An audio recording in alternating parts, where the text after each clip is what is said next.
Good morning, my Teaser King family. How is everybody today? I am fine. A bit tired. The idiots above me were very noisy.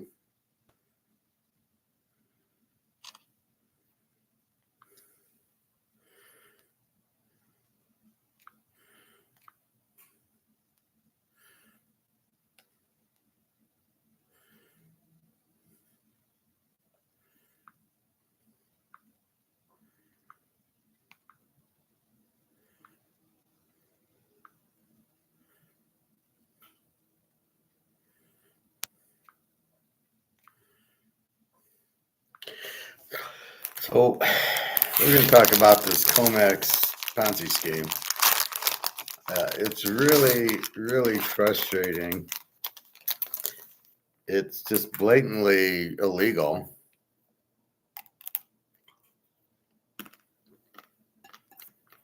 Just like Madoff. There's no difference.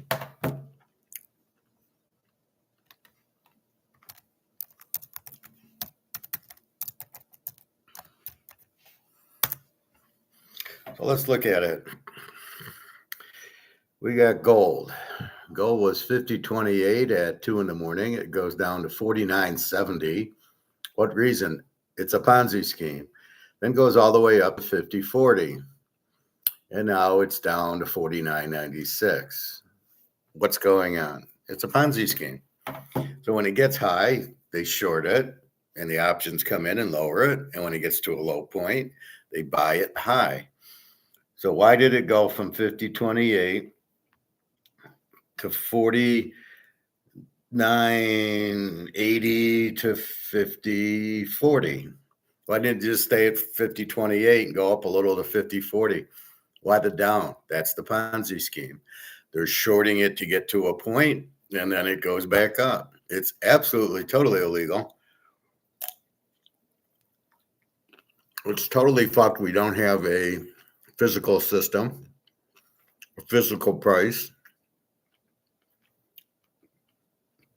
I mean, this is a joke. What's the price of gold? 49.96. Well, maybe it's 50.40. I'm not sure which one it is. I mean, this is absolutely the stupidest thing, the most obvious Ponzi scheme I've ever seen in my life.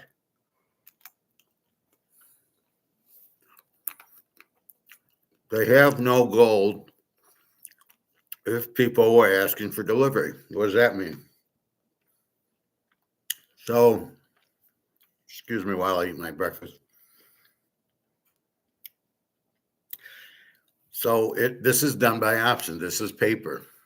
As we said yesterday, and I'll review yesterday's show, the supply of gold is very limited in the physical world. But in the paper world, it's unlimited, just like the dollar, right? You can print as many dollars as you want, which makes them worth nothing. You can print as much gold paper as you wish, and it makes the gold paper worth nothing, but it's differentiated from the physical gold. The physical gold has nothing to do with the paper gold, yet the physical gold's priced in paper gold. Why? Because it's all a Ponzi scheme. So the banks can sit there and play with each other and go, I'm going to buy it and you're going to sell it, and then you sell it and then I'm going to buy it. We won't ask for delivery and we'll just keep playing this stupid game since for 50 years. And the purpose was, it's so we can control the price. Well, who said you can control the price of physical with paper? Where's that legal? Well, we're the government. We can do what we want. Oh, okay. Now you got $39 trillion in debt, mister. I can do what I want. So when you control the supply, you control the price. But if the supply is wrong, which it is, then you've got a problem. And that's where the Ponzi scheme comes in. So by printing more fake or paper gold, you can control this gold price, the paper price, but who gives a shit? I got physical gold. What's my price? And this is where the convergence is the problem, right? You have you have when you're in the physical world, this is AD 64. Well, we know this is like 500. So when you have physical, you're not representing the physical price because you're not playing with physical, you're playing with paper. And we know there's so much more paper out there. But what's paper gold and paper silver? It's meaningless. Let me get my coffee just a second.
Yeah.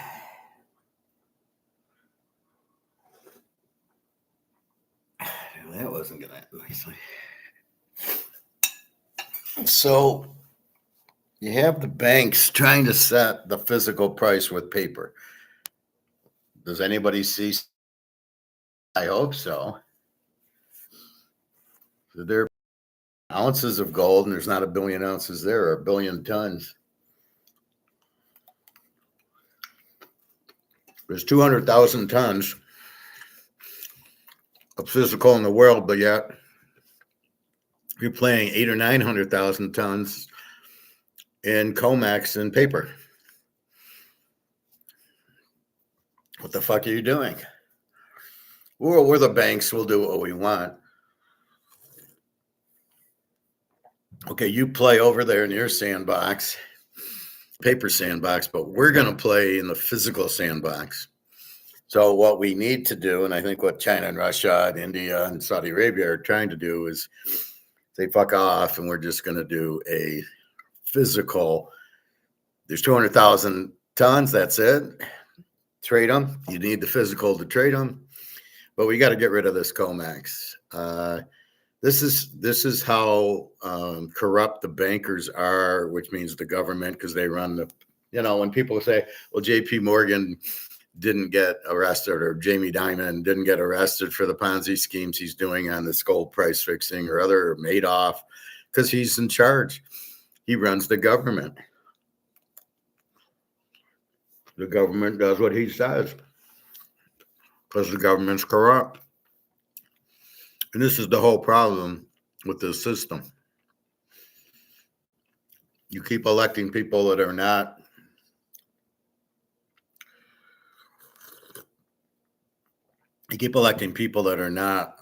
qualified for the job. 49.96. We'll get back over 5,000, but we should be at 6,000 by now. Mark McGuire keeps saying, oh yeah, we'll go to 8,000, and yeah, okay. And then we keep getting this shit, and they keep letting it go on, and everybody's like, fuck off. Everybody knows this is a Ponzi scheme.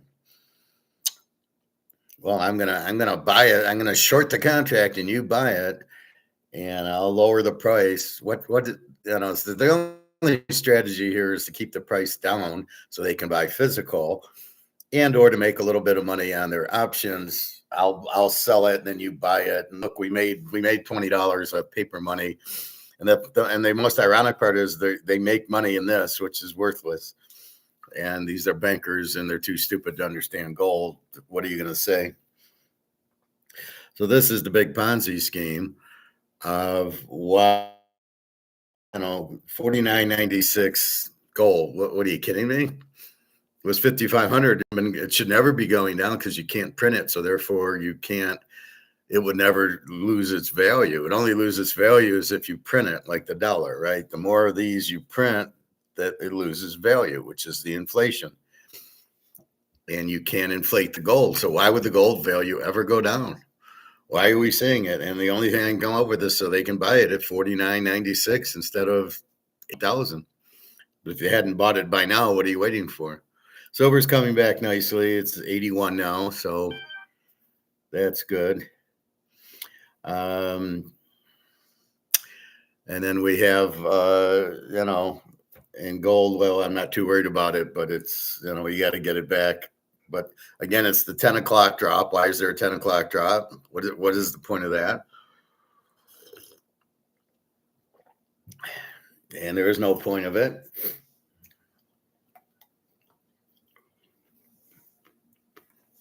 And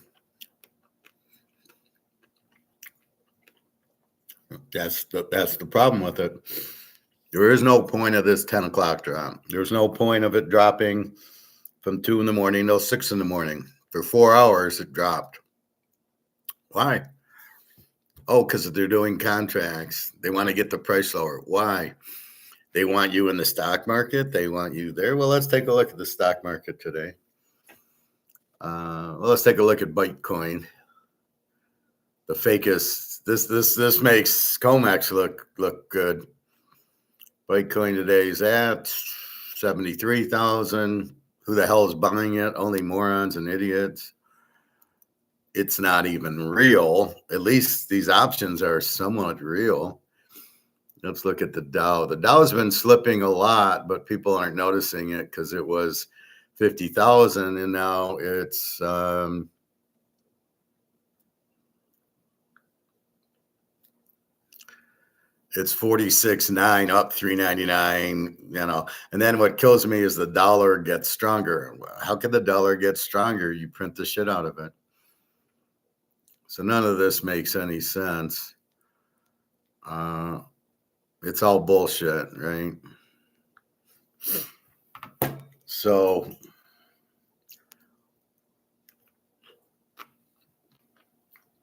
you need to understand what's going on. So that's the Ponzi scheme. You're using, there's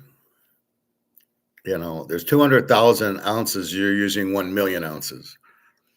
Where are you getting the other 800,000 from? Well, we're just printing it out of thin air, or we're just doing options with it. I mean, and that's what it is, right? We're doing options with it, but you can't use more gold than exist. What kind of stupid system is this, right? Where we're trying to keep the price down. Why would you keep the price down? What is, so like I said, it's to buy. Well, go buy.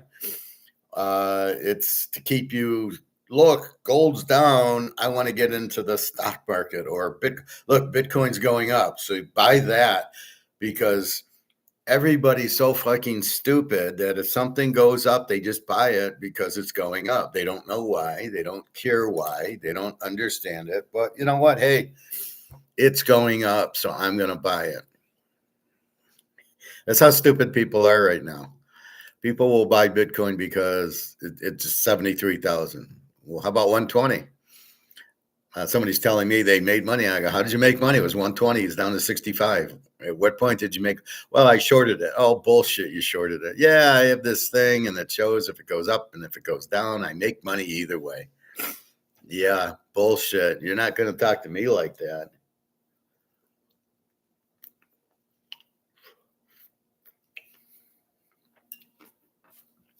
I'm not an idiot. I said you can't predict it because the variables, you don't even have good variables. And that's where I get into the Tom Brady is no longer at New England. You're still using New England variables.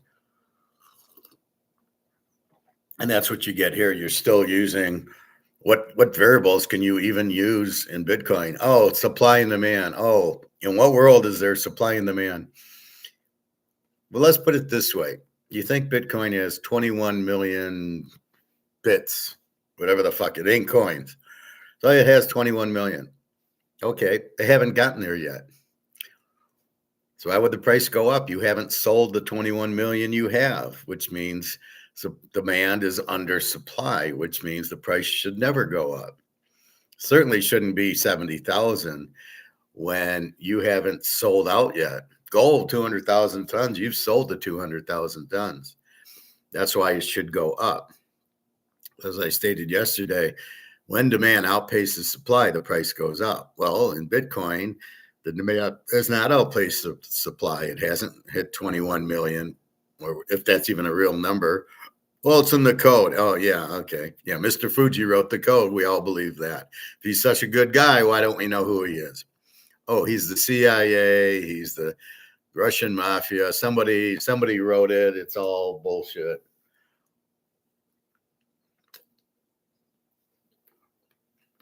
It's a tax, whatever it is. Another Ponzi scheme. That's all you hear about bankers is these Ponzi schemes they do. I can make you 10%. Just follow my fund. It's a bunch of made up stuff. There was a one coin. This Russian girl got billions of dollars put into this one coin. It wasn't even real, and she admitted it. Oh, it's not real. I don't even have any. This is how stupid people are. What are you going to do? So this whole comex thing is just ridiculous.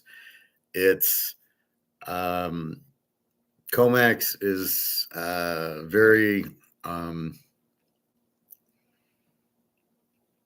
comex is very much a Ponzi scheme.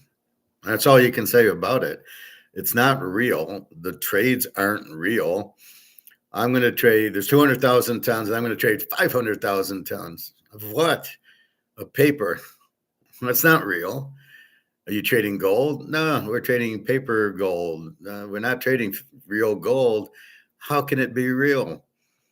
So everything about comex, everything about the ETFs is all bullshit. Once you start hitting with the paper, it's bullshit. There's nothing real about these things. Hence the Ponzi scheme.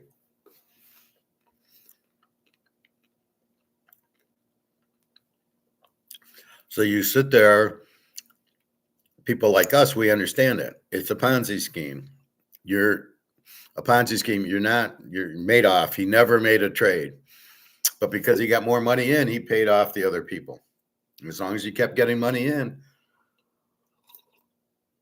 But he always paid off the people until the end. He paid for 20, 30 years. He was paying you 15%. So wait a minute. So he didn't make a trade. comex, well, you're not trading gold because there's not as much gold as you're trading. How does that work? Well, what are you doing?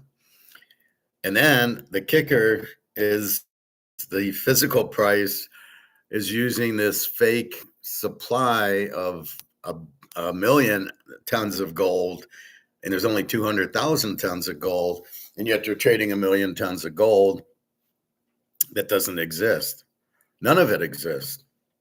They're not even using the 200,000 because China's got it and Russia's got it, and BRICS has 75% or so of the physical gold, and you're not using their gold because they're not going to let you use it. So what are these options and derivatives that you're actually using? They're nothing. They're not real. And yet we're coming up with a gold price of 5,000 right now. Silver, $81, but it's not even real.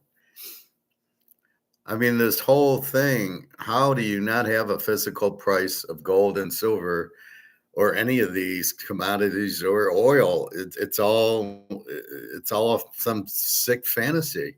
It's all a Ponzi scheme, right? I'm doing an option without the gold. Well, you can't do an option without the gold. What do you mean you're doing an option without the gold? How can that possibly work?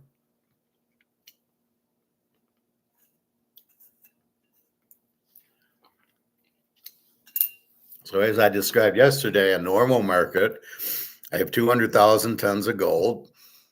That supply never changes. I dig a little bit out of the ground, but nothing major. So let's say it's 200,000, and the demand's 400,000. Price has to go up.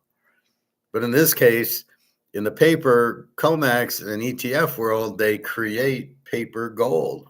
What is that? You can't create it. It's either there or it isn't there.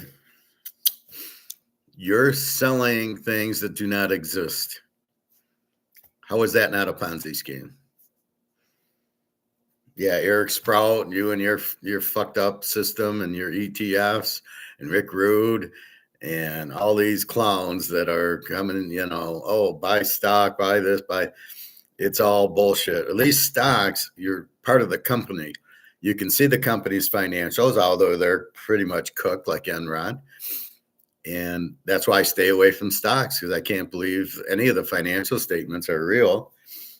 I know I've worked at companies, and I worked at Hiram Walker, and the VP, and I won't mention his name out of respect, cooked the books, had more sales than were actually there because he's counting shipments, and he gets fired for cooking the books. This is Hiram Walker. It was funny. He says to me, we're the same age. And like, he was a VP and I was a budget analyst. And I looked at him like, at least I'm working. Like, I don't know what that means. You're connected. I'm not. I got in here on my own, and I didn't know what to say to him. What does that have to do with the price of tea in China? I could do your job, but I wouldn't do it illegally. Maybe that's why I don't go. I don't get higher positions, because I'm not going to cheat. It's not worth it. It's not up to me to cheat, so you look good. Anyway, so how can you, the supply of gold is 200,000 tons. How can you sell 600,000 tons? In an ETF, it even says, Mark McGuire just said it. He says that we don't have gold to cover each of the ETFs. It's about 1 in 1,000. What is an ETF? Electronic transfer funds or something. It's fake, because they don't have the gold to back it. And then there's this huge management fee they take. What a scam that is. Just buy your gold. There's no management fee. I bought it. I got it. I'm the manager. Hold it. I mean, it's not hard. So it's just really, really strange that they get away with it. But since they pay the government, they get away with it. But how do they get away with it? When we look in the market, why isn't gold just a free market like eggs and butter? There's 200,000 in supply. What's the demand? And the demand's much more than 200,000. The price should go up. So why is the price going down? Oh, because in the comex world of Ponzi schemes, we're printing the supply higher. We're making the supply go up, which makes the price go down. Just like money, just like the dollar. You keep printing this, it's worth less and less. So it's a very good example, as they print these paper gold, and the supply goes up and the price goes down. That's what they're doing. So imagine what the dollar's really worth. Nothing. This is why I say it's worth zero, but people don't know it. It's just like buying these comex. You think the price of gold is $5,000, and it's not. It's much higher when you only use the 200,000 in supply, not the 1 million of paper gold as supply. So as long as you know it's a Ponzi scheme, what do we do with this mess? Well, we know the price isn't real, but we know because they printed more, the supply is way higher than the physical, and the price has dropped because the supply is higher. Well, if we know the price is dropped because of this phony supply, then the price has to be much higher, because there's a lot less physical gold, 200,000 tons, than the 1 million tons that they're showing in the paper world. And if that's the case, then I got silver right now. If I know there's a lot less silver made physical than the paper options that they're doing, this has to be worth a lot more than the $83 that it's going for, or gold If I had a gold, it would be worth a lot more than the 5,000 tons, than the $5,000 an ounce, because it has to be. Because if there's low supply and the demand's higher than the supply, the price has to go up because there's less, uh, there's more demand than the supply is. But when you make the supply this fake number, and then the price goes down accordingly. So if you have, again, a million ounces, a million tons of gold versus 200,000, and the price is 5,000. Well, what do you think the price is of just the 200,000? If at a million it's 5,000, at 200,000 it's got to be at least 20,000 or 30,000 because the demand's there. It's the supply they're fucking around with. So why is physical marked off of this paper game, this Ponzi scheme? And they're doing the same with oil, and they're doing the same with the euro and any other thing. They're not pricing it properly. So the dollar, there's $150 trillion. What do you think the value is? Zero. How can it have a value when you printed 150 trillion? Just like in Germany, 1923, they printed billions and billions of Reichsmarks every day. And the more they printed, you needed a bigger wheelbarrow. Like they say, you'd go at 9 in the morning to buy, milk and bread. And then by 5 o'clock in the evening, it was double. Prices kept going up and up and up, but only in Reichsmarks. So if you got out of Reichsmarks, you're fine. And that leads us to the financial system failure of the fiat. All you have to do is come out with new dollars backed by gold, and there's no problem. The system doesn't collapse. The system's good. What do you want? And we'll develop a price based on the supply of the dollars you're using. That's why in the gold standard, it's limited to how much gold you have and the value of the gold. Right now, Russia, China, BRICS has come out with a gold-backed currency, the unit. 40% of that is gold. All right, well, it's got to be limited. I can't print more than I have in gold. And that's always the big stickler. Well, I want to go to war. I want to steal the money. I'm JP Morgan. And so they come up with this Federal Reserve, which allows them to print as much money as they want. And without the gold standard, then it doesn't matter what they print. With the gold standard, you can only, if you got $1 million in gold, you can only print $1 million in dollars. Because the thought is, I'll take it to the bank and give me $100 worth of gold. That's the point of it. That was the point of the gold standard. So you were always covered. Now it's not. And so therefore that is the problem. So it's a bunch of bullshit by the banks. We need a new banking system. This banking system is totally corrupt. The only way a banking system works is if there's competition, and if you want to, and your dollars are on the line, and if you print like you are, I'll go to the other bank. So let's say Chase, Wells Fargo, and Bank of America, and they all had money. Real money that we used, and they competed. And if Chase inflated the dollars, we would say, thank you very much, goodbye, and go to Wells Fargo or Bank of America and use their dollars. And it's in their best interest to compete and use them, right? That's the whole thing.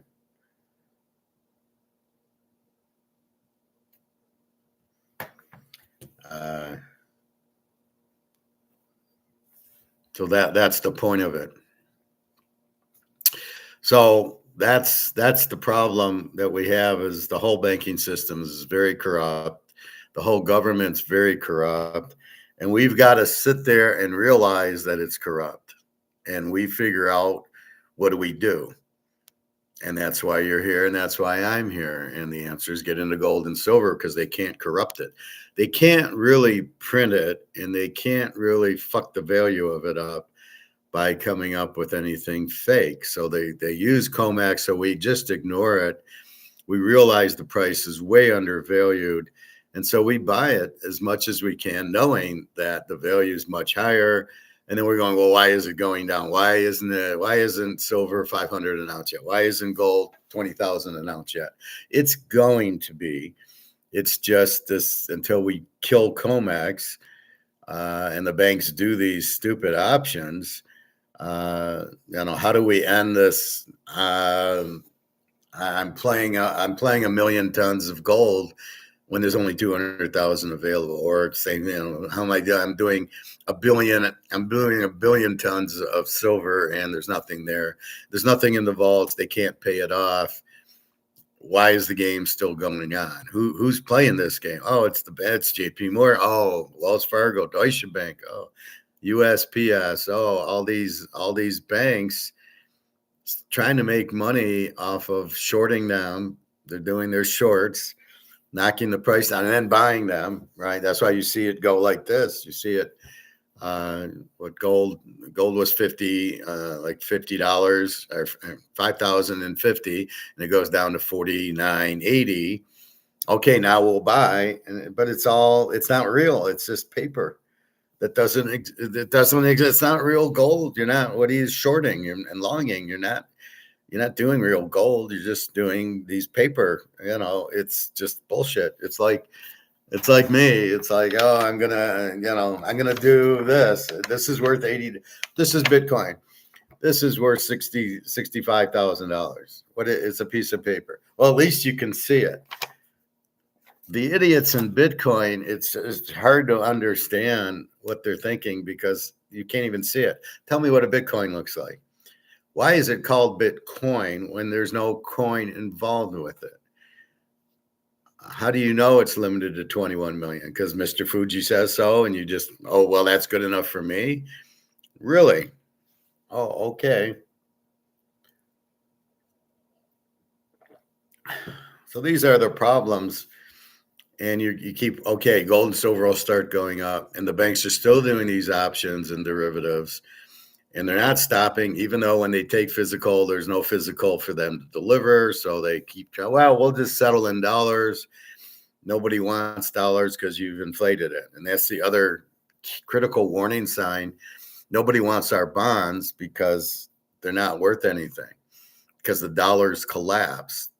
Well, we're the reserve currency. Well, big fucking deal. That doesn't mean you can print $150 trillion and it has a value. Oh, it's the petrodollar. Not anymore. Other countries can use any currency they want for the oil. And, if they still have dollars, they're going to use them. But if it's Chile or it's Brazil or, name a country, Japan, they're going to use their currency. Saudi Arabia really wants gold for their oil. Now we'll see what happens with the war. If the supply of oil goes down because they're bombing oil refineries, then we'll see.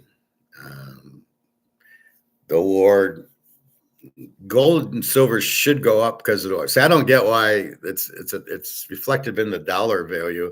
Well, why would the dollar go up in a war when we're losing like 99 to nothing? Why would the dollar go up in a war? Because you've got to print more of them. So if supply goes up, the value has to go down. That's the law. So why is the dollar up? And then why is gold and silver going down? Because the dollar goes up. In a war, gold has to go up and the dollar has to go down because you need to print more. That's what a war is. There's a cost with no revenue. You're not making revenue in a war. Meaning I'm going to, my shells, my artillery, my tanks, my planes, my boats, my guys, feeding them, oil for all the moving parts, cost. But where's my revenue? I don't make money in a war. That's why wars are terrible. And also getting all these people killed for no reason. None of these wars are for a reason. Oh, it was Hitler. Well, let Hitler go and fight Roosevelt or Winston Churchill. Let him go in the squared circle and in a death match for 60 minutes. I mean, well, I'll get my army to fight your army. And, oh, well, the people die. Oh, well, people die in wars, as Trump said.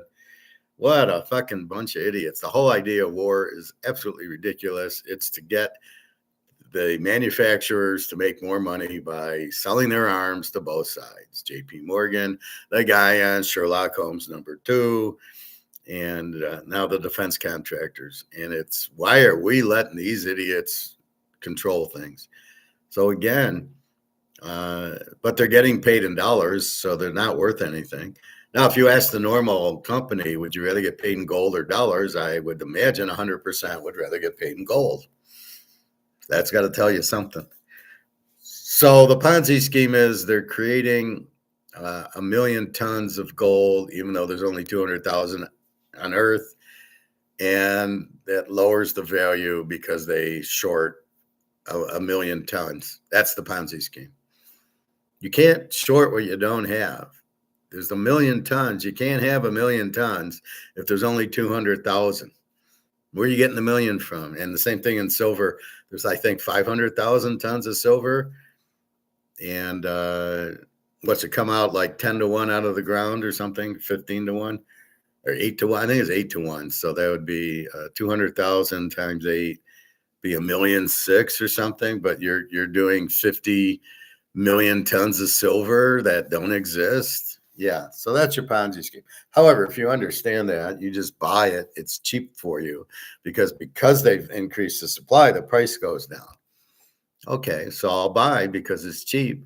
And then eventually it's supposed to be, okay, I want to take delivery and you don't have it to take delivery, and that should shut it down so they can't continually sell 1 million tons of gold when there's only 200,000. And then we start getting the real price, which is $30,000, $40,000 for gold. And then people say, well, that'll ruin the economy. No, it won't. Well, that'll ruin the dollar. No, it won't. You're doing a good job ruining the dollar by printing so much in the first place. You're ruining the dollar because you're printing it. That's what the inflation is. And that's it. And as I explained yesterday, and I'll review it now, if I print, $150 trillion, the value goes down, as I'm showing you with this comex. That's the inflation. If you print more than the demand, the price goes down and the value goes down. And then it takes more dollars to buy things because the value of the dollars dropped. But if the demand goes up and the supply doesn't, the prices go up, like gold and silver. Price goes up because demand goes up. You can't increase the supply of gold and silver because you got to dig it out of the ground. Price goes up. Or scenario number 3, the oil gets caught and there's less oil. The supply gets down, even though the demand stays the same. And the price goes up because supply goes down. It's not inflationary. So gold is not inflationary, and oil and my cocoa for my dark chocolate bars are not inflationary. They're market. It's a shortage of supply is not inflationary, and an increase in demand is not inflationary. And if the demand decreases, like a $500,000 house, the demand goes down. I can only give you 300,000. That is not inflationary either. And there's no such thing as deflation. That's a made up Keynesian word. However, in the real world, it's the money that gets printed too much makes the value of the dollar go down, which is what we're seeing in comex. You're printing 1 million tons of gold and there's only 200,000, and the price goes down. And they're going to try to, the government's going to try to get the control the price of gold, not the market, but the government. And again, whenever that happens, you see it always, it never works. It can't work. Well, we're going to try to keep the price down. Why? Why are you keeping the price? Because we want you in the stock market. We want you in the real estate trust and in bonds, because we need to support the government so it'll function, because we're a bunch of fucking idiots who spend more than we have. Well, why don't you just spend what you have? Well, because we got to give all these government jobs, and we got to have this $39 trillion debt to take care of. And we stole all your Social Security money, so we got to pay you that or we will be killed. And then we got to pay the defense contractors. So we got to do all those. So we're going to spend more than we have. So we have to print. Oh, wait, we're printing dollars. There goes the value. So the dollar can never strengthen. Oh, it's strengthened versus the euro. Oh, another worthless currency. That's just the stupidest thing I've ever heard. Be in bonds. Why? You'll never get paid back in bonds. We got a $39 trillion debt. How are you going to get paid back in your bond? It's all absurd. It's just frustrating as hell to watch gold and silver do this, because it's really it's wrong. But if you don't know what's going on, it's frustrating. Fuck. Professor said gold's going to 10,000, and here it keeps going back to 5, or 5,100, 5,200, and back to 5. What the fuck? Why is it going? So you get frustrated. And silver, oh, it's 90. Okay, here we go. Back to 100. And I don't even know how it got to 120, but obviously that wasn't a real number. Although it should be 200 at this point. Why is it going down? Because they're shorting it with paper, gold, and silver that doesn't exist in the physical world. So again, we need a physical price versus this paper fantasy price. But keep in mind, that's why I say paper, and I stress it. The paper is bullshit options and derivatives, and it's worthless because they're not using physical gold in the equation. You're using paper gold. You're using a million tons, and there isn't a million tons. So even if you had the 200,000 tons, well, that's already Russia, China, and BRICS has that. So what is this million tons that you're selling? You don't have it. How can this keep going on? How is this even legal? It's not legal. It's a Ponzi scheme. How are they not all arrested? Oh, because they're the ones in charge, and they own the politicians who would charge them. Just like Madoff. Madoff, the guy went to the SEC. This guy has to be the stupidest guy I've ever seen. The guy on Netflix, Harry Markopolos. Well, I kept going to the SEC because I'm too stupid to realize they were in on it. So I went there and I said, hey, this is a Ponzi scheme. And nothing happened because they were in on it. How do you not understand they were in on it? What an idiot.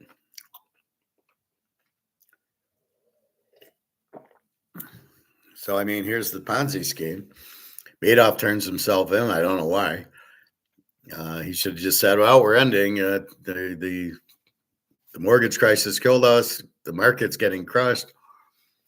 I'm sorry, but I have to end the fund. I don't know why I just didn't do that and walk away. Just beyond me.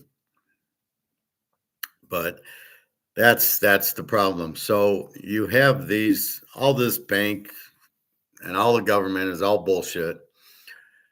If you have monopolies, this is what happens. Then there's corruption. You need competition, because if you have competition, it gets rid of these monopolies, because now they have to compete with these other governments. And I really believe that's your only hope for government, is to have 2 or 3 different ones competing against each other like you would in business. Ford, GM, and Toyota. They're competing, so you're going to get the best out of them.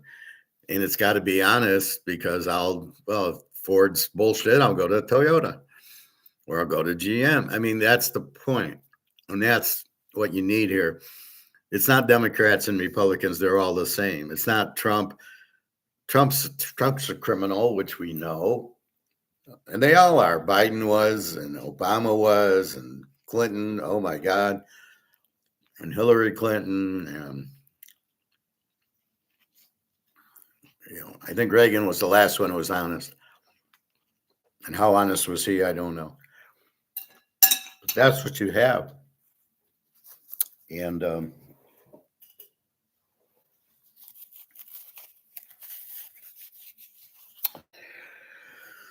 this is the problem we have. But if you understand it, you don't get as frustrated. I'm getting frustrated watching Pluto. I'm watching Total Recall on it, and you get about 6-7 minutes of movie, and then you get 6 commercials, and they're doing it on purpose to destroy your concentration. So you're not getting that much into the movie, and then you've got 6 pretty maybe 20-second commercials, enough to distract you. And then I got to go back in the movie and get back into my concentration. So they're trying to kill your concentration on purpose. That's why I like this class. There's no breaks. It's total concentration. You get into it, and that's what it is. So it's 2 hours where you don't lose your concentration. And that's why I do different subjects, which I'm going to do soon. All right. So that's the Ponzi scheme Comex, because they have 1,000,000 ounces, a million tons of gold, and there's only 200,000 of tons that exist. Where are you getting the other 800? Where are you getting all of them from? Because you don't have the gold at all to be doing options on, or silver. You don't have the silver. The silver's gone. You have an 8-year backlog of it. You have no silver, and yet you keep doing these options on it without actually having it. What is your option of? Oh, we're just doing air. We don't really have any silver, but as long as people don't ask for physical, we can play the games amongst the banks until they do ask for physical, which is what's happening now. They demand physical, and that's why they can't possibly do it. And that's why JP Morgan has all this silver, Andy Scheckman. Oh, they've got in, 20 tons in their vaults. Yeah, that's to pay off these options, because as people ask for delivery, they expect to get delivery, and you have to deliver to them. So the scheme was that nobody would ask for delivery. Now they're asking for it, and now they actually have to come up with the silver. Anyway, the real price is just times 10. So the real price of silver, I guess, would be about 800, and the real price of gold is 50,000, because they're selling paper, driving the price down. Every time you see the price go down in Comex, you go, how can that happen? It's impossible for it to happen. So it's ridiculous. Anyway, that's what's going on in that. All right.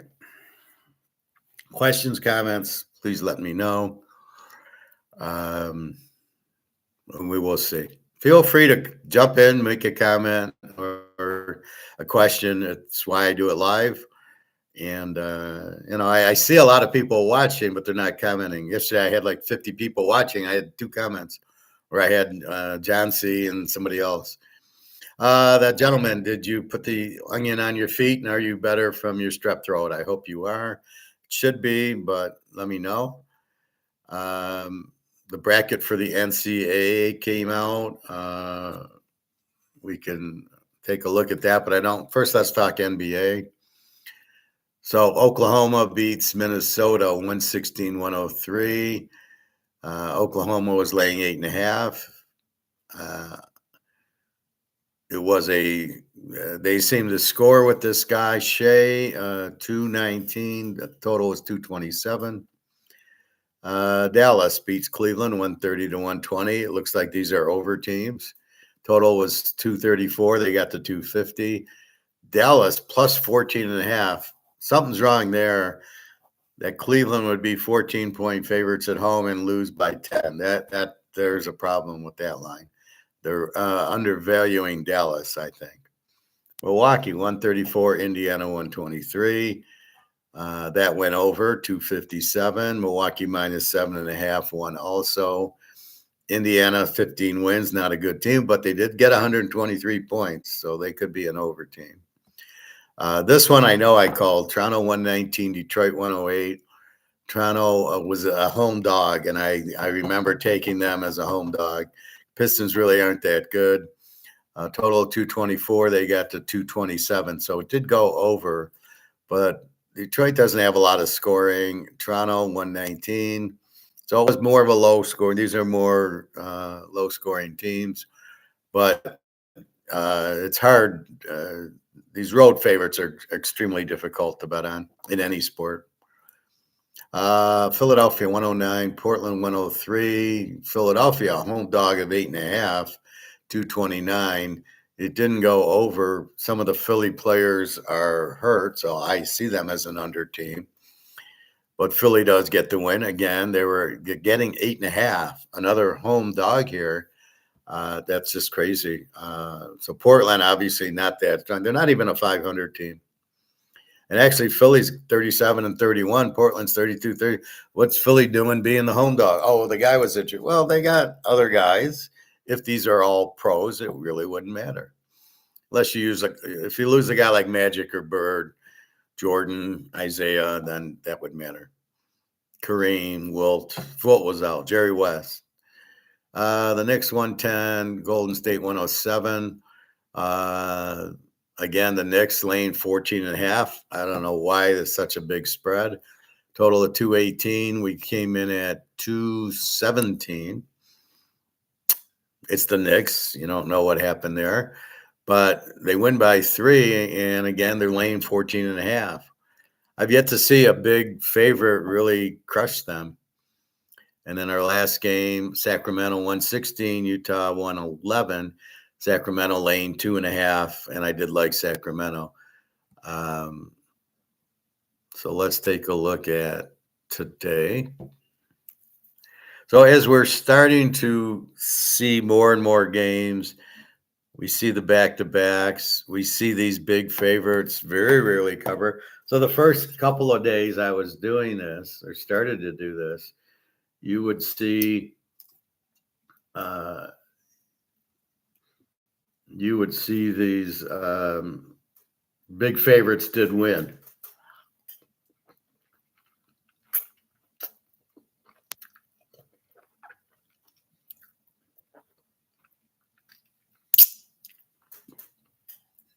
So I remember saying, oh, maybe we can bet the big favorite against the Z team, because that's what they were doing. But now we're seeing the big favorites lose almost all the time. They win the game, but they don't cover. So let's see. Atlanta, Orlando. We got Atlanta minus 2.5, 231.5. Orlando, pretty good team, 38 wins. And, so this is a dead even game.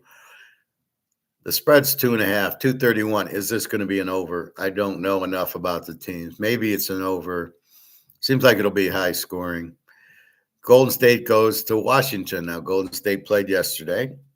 And I think Washington, they might have played yesterday or Saturday. Golden State, 7.5, 232.5. I would not take Golden State laying 7. As bad as Washington is, I think you got to go over in the game because Washington doesn't have a defense, right? That's the guy scored 80 points on Washington. So Golden State should score a lot. That doesn't mean they're going to cover the 7.5 at Washington, and they played yesterday. So I like the over in this game. Phoenix goes to Boston. Boston, good team with Jack Tatum back. Phoenix, 39-28, a strong team. Boston, 8.5, 214.5. Boston, we know, is a pretty good defensive team. But you got the 8.5 against Arizona. It's a big number. Again, do we want to lay the big number? So I think this is probably an over. I know Boston's got a pretty good defense, but Arizona can score, and Boston with Jack Tatum back can score. So I think it's a low total, but I wouldn't touch the 8.5. Now Boston might beat them by more, but we'll see. Portland goes to Brooklyn. Portland got beat yesterday or barely won. They played terribly. 32-36. Brooklyn 17-50. Portland 10.5, 221.5. Portland. Again, are you going to lay 10.5 on the road? And they played yesterday, I believe, to Brooklyn. 221 total. I don't know Portland's scoring and Brooklyn.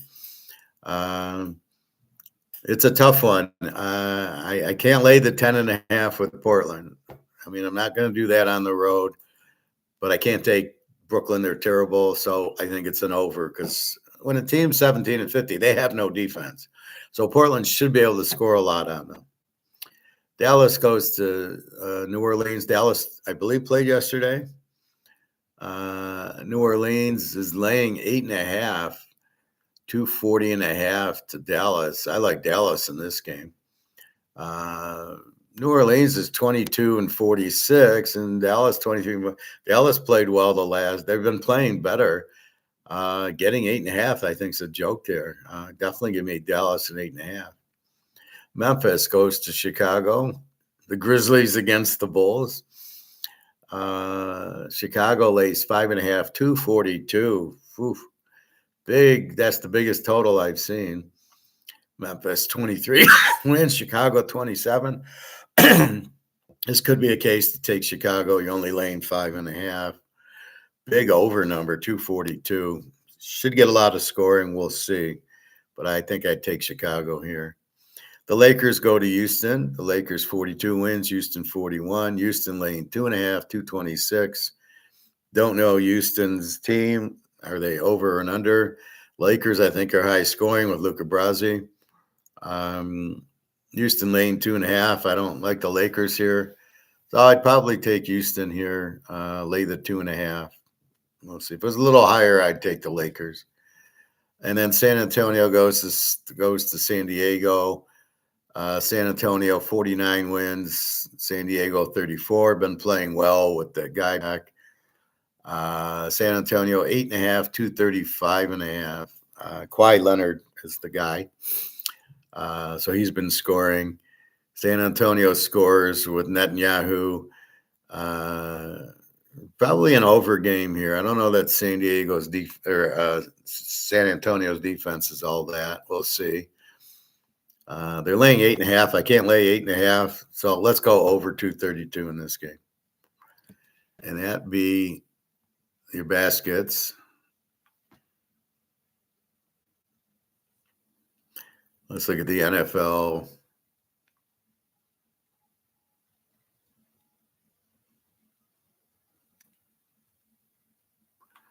Yeah, let's go to the news. Jets reportedly trade Justin Fields to the Chiefs, ending tenure. Why would the Chiefs want Justin Fields? Ending tenure in New York after just one. Why does anybody like Justin Fields? Tell me where he's ever succeeded. He played for the Bears, then he was Pittsburgh, and then the Jets, and he stinks everywhere he goes because he can't even throw a touch pass. So what is Mahomes going to teach him or what? This is crazy. This is a waste of time for Kansas City.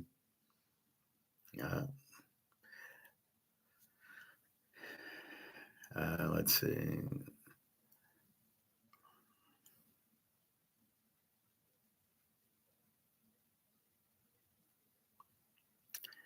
Dallas Goedert reportedly reaches one-year deal to remain with the Eagles. Ex-Charger pass rush.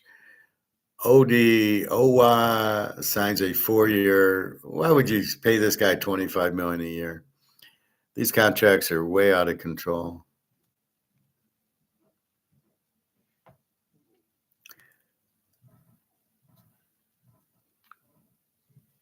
Let's see.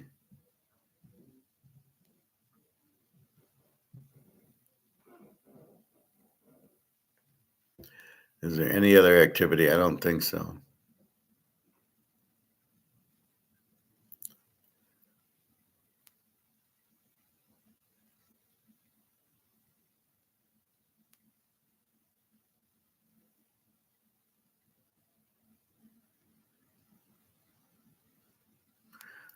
So Aaron Rodgers probably goes back to Pittsburgh. Probably.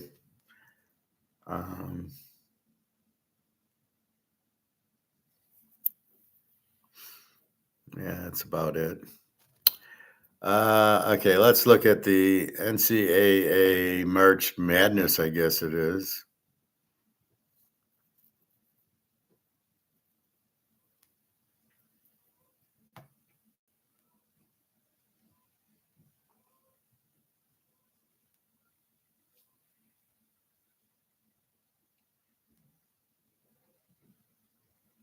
Printable brackets for men and women. Yeah, I really care about the women's bracket. I don't care about the men's bracket.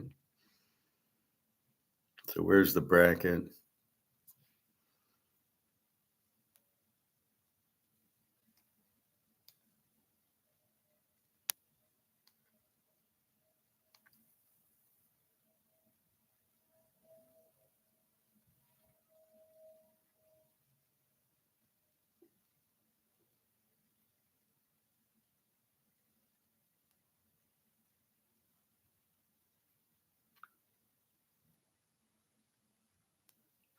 I mean, how do you just get to the bracket and read it, right?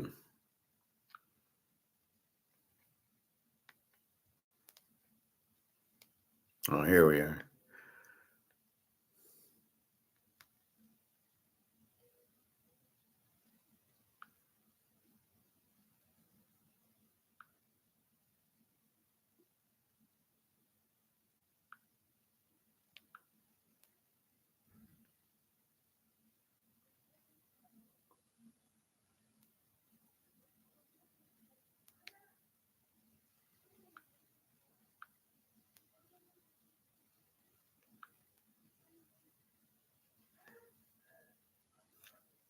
I don't want the women's.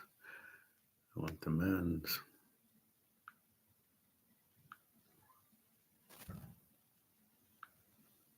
All right. Here's the men's bracket. So let's go. The East, you have Duke as the 1 seed.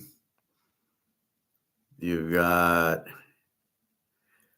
Connecticut as the 2 seed. Michigan State somehow as the 3 seed.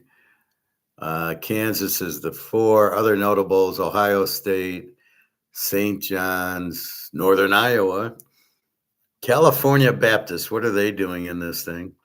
Louisville, South Florida, North Dakota State. See here, Michigan, the 3 seed gets North Dakota State. What is the point of that?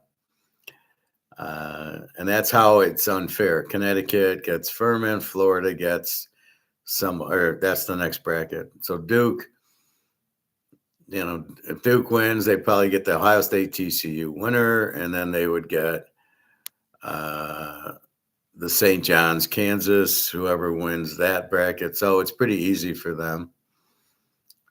Any hard teams? I don't think so. Connecticut, I heard they kind of suck. The 3 seeds, Michigan State, I know they suck. So it looks like Duke goes to the Final Four because they get an easy bracket. Then we get the next one. This is the South. We got Florida. Clemson and Iowa are in it. Vanderbilt, big Nebraska, North Carolina. That's really stupid. This is what? No, this is Florida. Okay, so you get North Carolina, Illinois. Houston's a 2 seed. Are they really a 2 seed? St. Mary's. So it's a pretty easy bracket for Florida, it looks like. There's nobody in it. Nebraska, North Carolina, Illinois. Houston any good? So again, it looks like Duke and Florida, easy brackets. Then we go to the West. We got Arizona. 8-9 is Villanova, Utah State. Wisconsin's the 5. Arkansas is the 4. BYU's the 6. Gonzaga, which never does anything in the tournament. Miami of Florida, they need Ruben Bain. Big Purdue, the 2 seed. Purdue beat Michigan, but there was an injury, I guess, on Michigan. So it's Purdue, it's Arizona. So it'll be between those two. So at least this is somewhat competitive. And then we got the Midwest. We got Michigan, the 1 seed. They get Georgia, St. Louis. I don't know how good Georgia is without Herschel Walker. Texas Tech. Did they pay their players in basketball like they did in football? Bama's the 4 seed. Tennessee's the 6 seed. So you got some SEC stuff. Virginia, I don't know how good they are. Kentucky and Iowa State. I don't even know if they can beat Tennessee State. So it looks like pretty easy. All right, you got the 1, Arizona, Purdue, Michigan. They're 2 seeds, Iowa State. No problem there. You got Florida. They should walk in. And then you got Duke, who has nothing. I hear Connecticut's not good. I know Michigan State's not good. I watched them enough. Lose to Michigan. So, yeah, it's going to be probably all the favorites. But don't quote me. I don't really know. So we'll come back to this.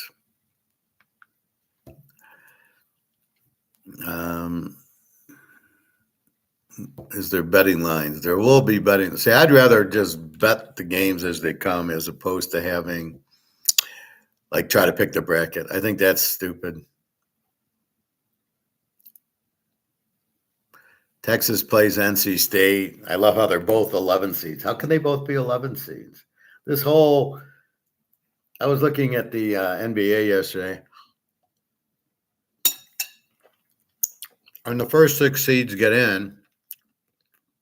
Then there's a playoff of the next 4 seeds. What is that?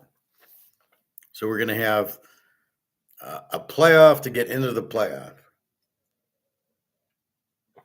So they're going to play the best 2 out of 3, 7 and 10 and 8 and 9 in both conferences. Why don't you just have the whole thing and be a little tournament? Why not all? What is there? 16? There's 32 teams, 30 teams. Why don't you just have all of them in? Why have a playoff 7, 8, 9, and 10?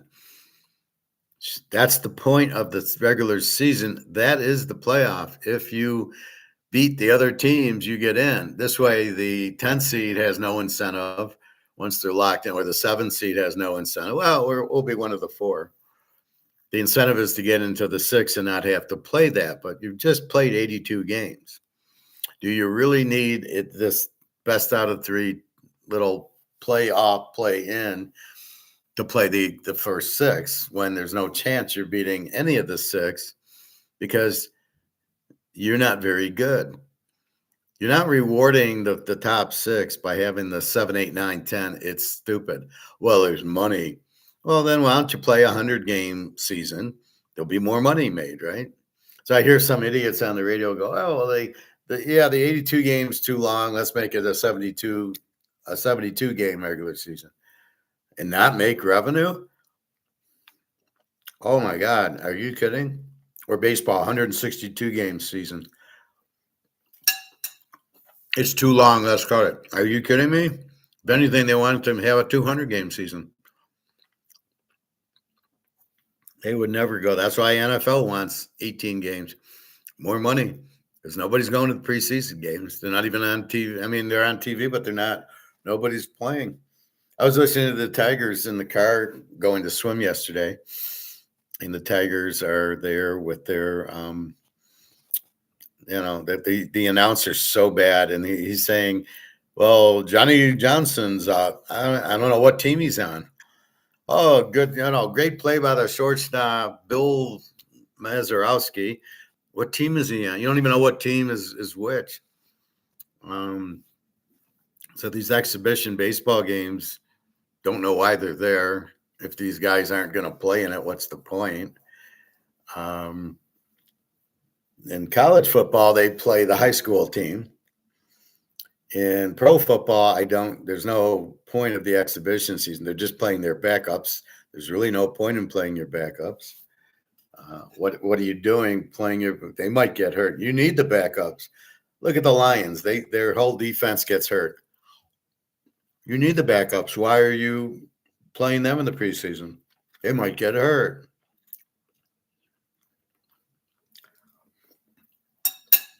So that's a bunch of bullshit. What else do we got?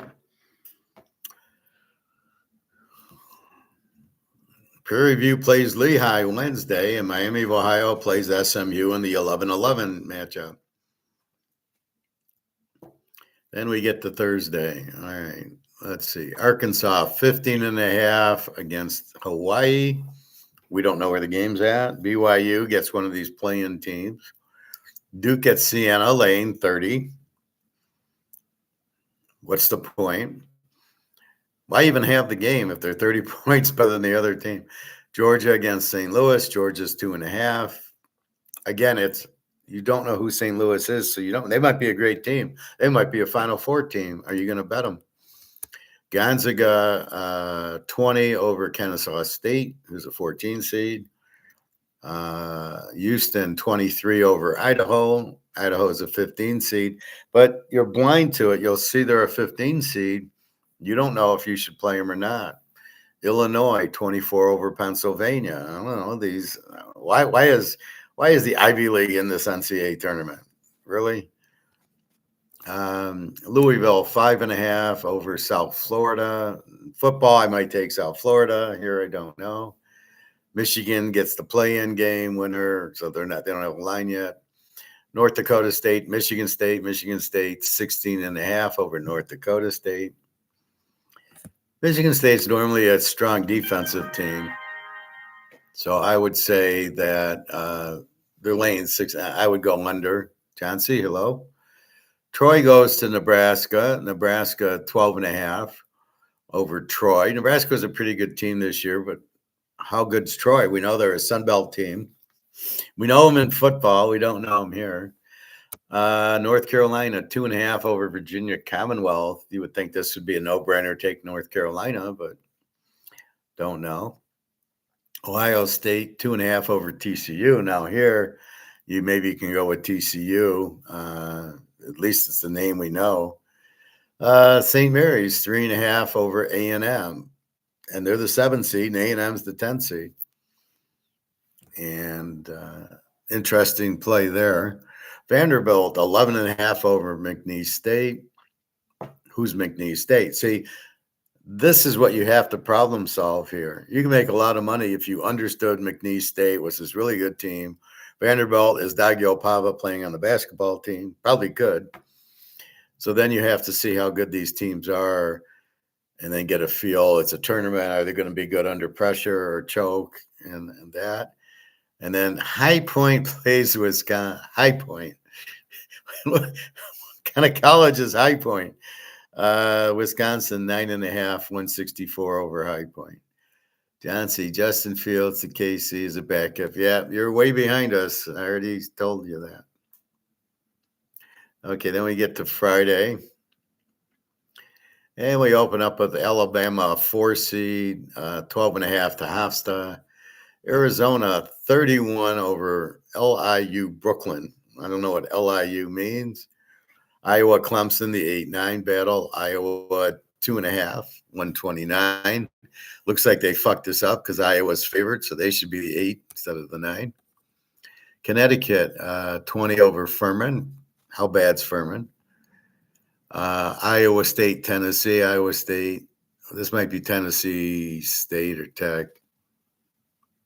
This is Tennessee State.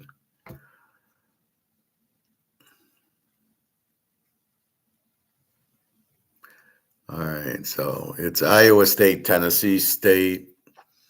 Iowa State 25.5. How good's Iowa State? Kansas, well, they're better than Kansas. Kansas 14.5 over California. Looks like Berkeley. DBU, California. We've got Kentucky 3.5 over Santa Clara. Santa Clara is usually pretty good. Kentucky, I don't know. 3.5. Miami 2.5 over Missouri. Now in football, this would be a good game in football. And basketball, I don't know. We don't know, so it's hard to say. Purdue against Queens University. Purdue 25.5. Again, you have to know how good they are. They obviously won their tournament, so they're not too bad if they can win their tournament. But that's against teams in their level. St. John's 10.5 over Northern Iowa. Texas Tech 7.5 over Akron. UCLA, UCF. UCLA 6.5. Utah State over Villanova. Another mistake. The 9 seed is favored, so they're better than the Villanova. And then Virginia gets Wright State. Virginia always sucks, 18.5. So that's your college first round plays. Again, it's all scrambled eggs to me. It's when you see a game like, let's look at Connecticut and Furman. Connecticut's 20. How good or bad is Furman? Furman is a 15 seed. Or Alabama 12.5 over Hofstra.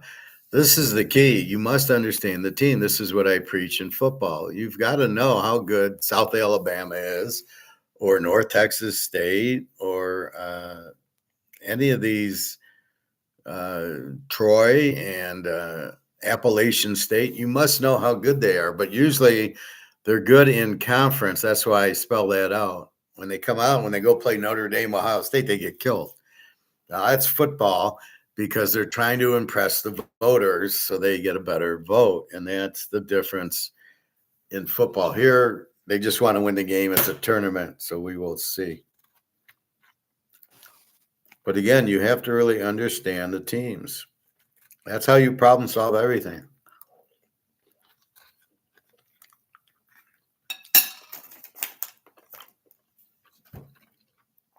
So, I don't know if that helped you or not with college basketball, but don't look for me for help. I might watch some of it, and then therefore later on, when we get to the final 8 or 4, I can help. But until we know who the teams are, like Michigan, I know they got somebody injured. They lost to Purdue yesterday. I don't know.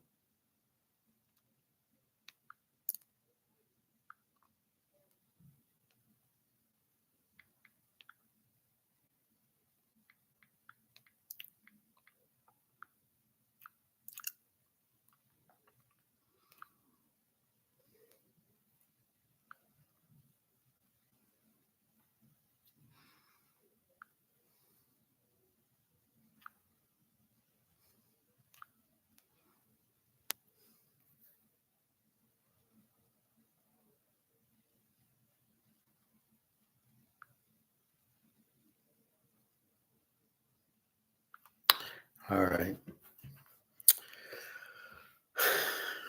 So let's see. We're watching Mark McGuire. I look at all these war videos and it's all the same. It's this guy, Larry Johnson. It's this guy. What will U.S. do? What will U.S. do? Nothing. There's this guy reopening Straits of Hormuz realities. Why does it do that?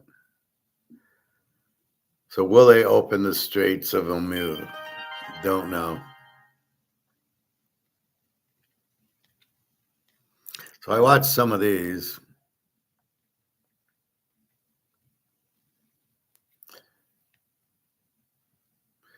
U.S. losing on all fronts. Larry Johnson. Proof Iran shot down U.S. warplane. Like we need proof. Because Trump's going to lie about it. Oh, no, our plane, we're winning. We're winning. Yeah, U.S. losing on all fronts. And Trump says we're winning. And what do you believe? I believe this guy.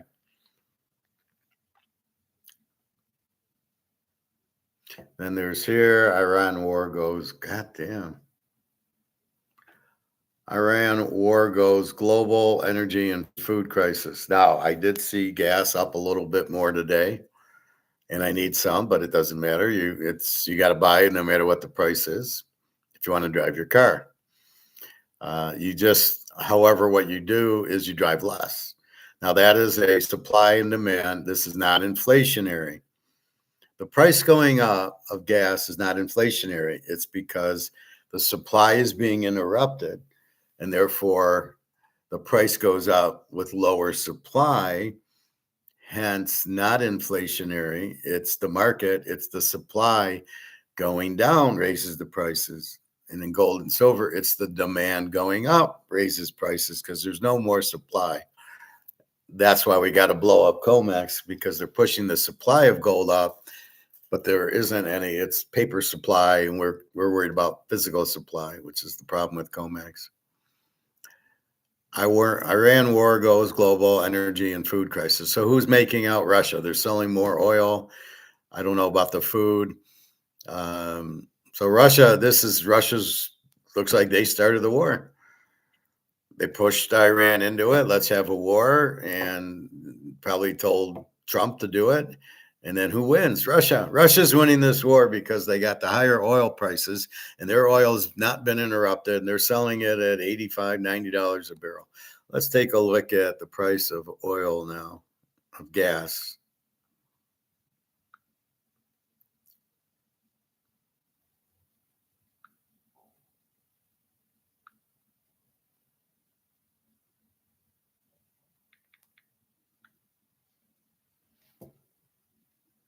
Oh, it's actually down to 94. So go figure that out. So it overreacted, went up to 120, and now it's down to 94. So gold and silver should be coming up. Notice there's the same 10 o'clock. Everything drops at 10 o'clock. So I don't know what went on. So I would expect a better oil price tomorrow or later. It should be down. Although I noticed one gas station was like 390, and then I drove to the next one. It was like 500 feet away, and it was 350. So I don't know what they're doing at 390, but they won't get too many customers. Um, I'll fill up on the way to swim. Actually, when I go drop Alyssa off by her house in her neighborhood, it's much cheaper. But I'm not going to go all the way there just to get gas unless I'm taking her. So I got to wait. Does she need a ride or not? Let's check our oil and gold. And silver's 80.59 and gold's 5,000. Hasn't done anything. Let's go back here. See, now I avoid Fox News. So I avoid that, Fox News. Inside the healthcare fraud allegations facing California. Oh, some more government fraud. But I don't watch Fox News, CNN, any of that crap. Can the U.S. open the Strait of Hormuz? Now, I will listen to Scott Ritter, but I don't think they can. It's all up to Iran, which means it's up to Russia. Once in a while, I watch this guy who built Jeffrey Epstein. Yeah, they're a distraction. Here's what they're hiding. So you might watch this to see what they're hiding. What I don't like is he's always selling his wine. And he comes across, well, I was in the mafia, but I sell wine now. Hey, why don't you buy it or I'll kill you?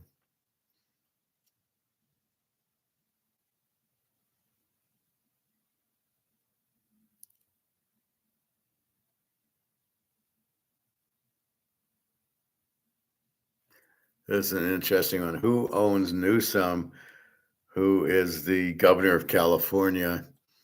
He's a real bozo.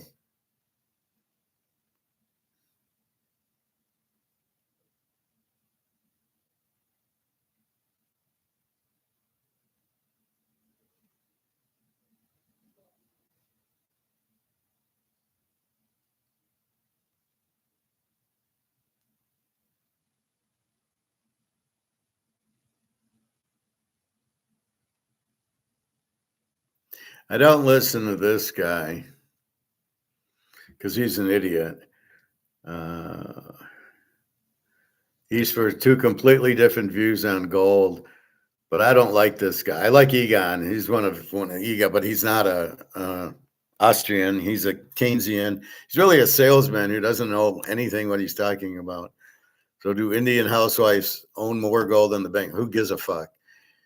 India has a lot of gold. The people wear the chains and stuff, and they for the marriage and everything. So, but who cares? I don't care how much they have.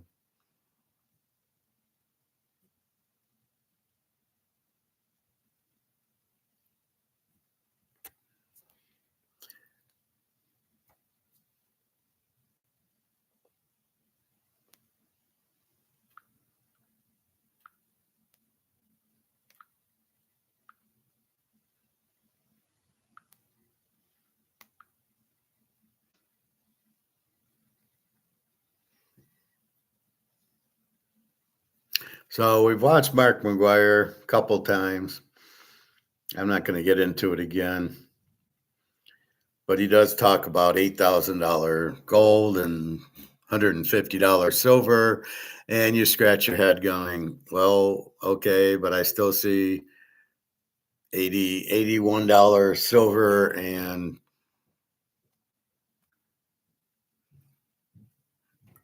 $81 silver and 5,000 gold. So I'm like, again, the 10 o'clock drop in gold. What the fuck? So you had a 2 o'clock to 6 o'clock drop in gold.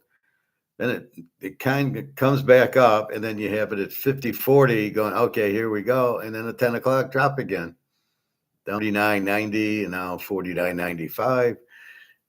What the fuck's, it's so stupid.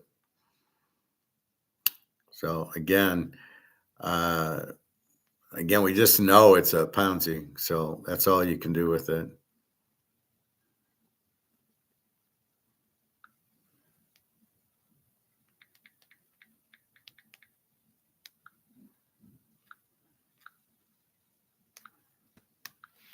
So that's what we have. So we see the Ponzi schemes. Ponzi schemes are when they're selling something they don't have.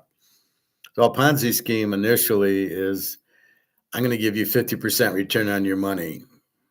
And you go, great, here's 10 grand and I get 50%. And then you don't get paid because he can't really do 50%. So he's lying to you. That's what comex is doing now. They're lying to you. Oh, well, here's a million tons of gold. Well, there's only 200,000. What the fuck you talking about? Or the ETFs where they're doing all this. What the fuck you talking about? There is no gold. I don't own an ounce of gold in an ETF. Me and another 10,000 people own the same ounce. Nobody's getting it. So what am I in the ETF for? To pay management fees mostly. It's a Ponzi scheme. Again, they're leading you on that it's a lot, but there's nothing there. So gold is basically, that's why I tell you to buy physical, because they can't fuck with physical. Yeah, they can come out with these options using more gold than they have, and there's no gold with it. So these options are not backed by gold. There's no gold in comex. There's no gold in your Fort Knox, as we know. If there was, they would show it. They certainly need it to cover these options. But we really don't know, and we really will never know because they're not going to tell us. They're not going to say we don't have any gold there. They don't back their dollars by gold and silver is a nightmare. When the dollar and the fiat system collapses, all they need to do is bring new money in that's backed by gold and silver. What they'll probably do, like here, they might say, well, we're using stablecoin, and nobody will take it. It won't last 6 months. If it's not backed by gold and silver, any currency they throw at us, we just ignore. I wouldn't buy one Bitcoin. I wouldn't buy one stablecoin. They're not real. They're not backed by anything. You can't see them. You can't do anything with them. And yet people will swear, oh, Bitcoin, it's real. Oh, what's it look like? Well, I don't know, but it's worth 70,000. So why is it worth 70,000? Answer that question, Batman. That's the key to it, right? Can you answer the question why it's worth 70,000? You can't, because you have no idea that is what it's worth. So this is the main problem. And that's all you can do. So you've got to trust your reads, as they say in poker. A little bit of poker. So I was watching this guy, terrible player, this Phil Galfond guy. What an idiot he is. Well, the pot odds said I should call with my 3-9 of diamonds, or 3-9 offsuit against the pair of aces, because I know I'm going to win that hand almost every time, because the pot odds say I will. What a moron. But he was on High Stakes Poker, and he was playing very tight because, now I don't know. I don't think they're playing with their money. I think they're given money. Here's a couple 100,000 and you just play with it, because the way they play, they're the worst players I've ever seen. And so he was playing, and he was playing real tight. And they said, then they wouldn't let him back on. They said, well, this is for television. You're supposed to be entertaining. And he wasn't. He was very dull and folded a lot he got no cards and folded. And Gabe Kaplan, as the host, says, well, yeah, you can wait for the hands as a normal poker player would do, but you've got to play more hands here. This is TV, and you know, you can't always wait for pocket aces or pocket kings. Well, you know what? When I play, I wait for pocket aces and pocket kings. I don't sit there and play 3-9 a dime or 3-9 offsuit. Uh, it's just ridiculous. You've got to have your hand. You're not going to win with a 3 and an 8, and they're not suited. You're not going to win any money. You're going to lose. Why would I play it? I'm playing to win. I'm not playing to entertain. I'm not here to entertain you, but I do sometimes. You guys like my jokes, but when you're not there's a point where you're trying to entertain, and there's a point you're trying to give facts. I'm trying to give facts. I'm trying to help people. I'm trying to tell you about gold and paper gold and Ponzi schemes. I'm trying to tell you about football, make you money with it. So I do entertain you a little bit, but really the thought is to make you money, to protect you from the gold and silver, the comex, and the psychology of comex is real when it's not. ETFs are real. They're not. So I'm trying to break the psychology, because you're going to think, oh, gosh darn it, that's real. The comex is, oh, it's shit. Look at, gold's $5,000 today. Oh my God, it went down. And that's the psychology we hear about time and time again. It's down to 5,000. And you're like, no, it's not real. The real price is much higher, but it keeps getting deflected by this paper price. And we need somebody to do something about it. And that's what BRICS is doing, because it was 2,000. It would never have gone over 2,000 except for BRICS. And then all of a sudden it'll push, it's 4,000, 4,500, 5,000. And then soon, all of a sudden, it's going to go to 6,000.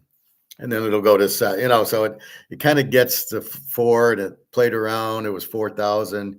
Then it went to 5. Now it's playing around at 5,000, 5,200. And then it'll go to 6. So I don't really get the games they're playing, what drives it from 5 to 6, from 6 to 7, and why it sits there, why it's sitting there at 5,100 now, and then 6,000. I don't really get that. Nobody wants US dollars. They're getting out of it. So be careful with that. So am I entertaining? Sort of, it's like a Gladiator when he goes, are you entertained now? Actually, I saw Russell Crowe in a Netflix. He was Herman Goering at Nuremberg. It's called Nuremberg. And the idiot from the last James Bond movie, where he poisons the world. I hate that guy. And so now he's in this role as a psychiatrist with Goering to learn Goering's secrets and everything. And so Russell Crowe plays Goering. I don't know. I didn't really care for it. I really didn't get any information out of it. Russell Crowe looked like he gained 200 pounds for the role, but I don't like the guy.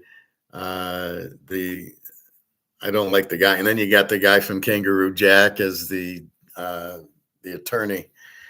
So I keep waiting for the kangaroo to jump into the court. So yeah, very bad cast, I thought, all the way around. Russell Crowe is not good in his role, and this guy from the James Bond movie shouldn't never play. He's terrible. And then because all you can see him in is the villain in James Bond. You can't take him seriously. And then Kangaroo Jack guy, he's horrible. I saw him once in a movie where he was a cook, and that one he played okay. That was the most confusing movie I've ever watched. So he's a cook, and he meets this girl, and I don't know, the whole thing. And then at the end, the girl is like, well, if you're out there, I want to stay with you, but when I come, I got to change my shirt when I come out. If you're out there, great. And if you're not out there, I understand. And so at the end of the movie, she's out there, but hiding. And I'm like, well, either she's there or she's not. What do you mean she's hiding? The strangest ending I've ever seen in my life. And Another just stupid ending. But anyway, he was in that poker movie for about 5 minutes. He's a terrible actor, really. I didn't like him in Kangaroo Jack. I mean, to tell you the truth.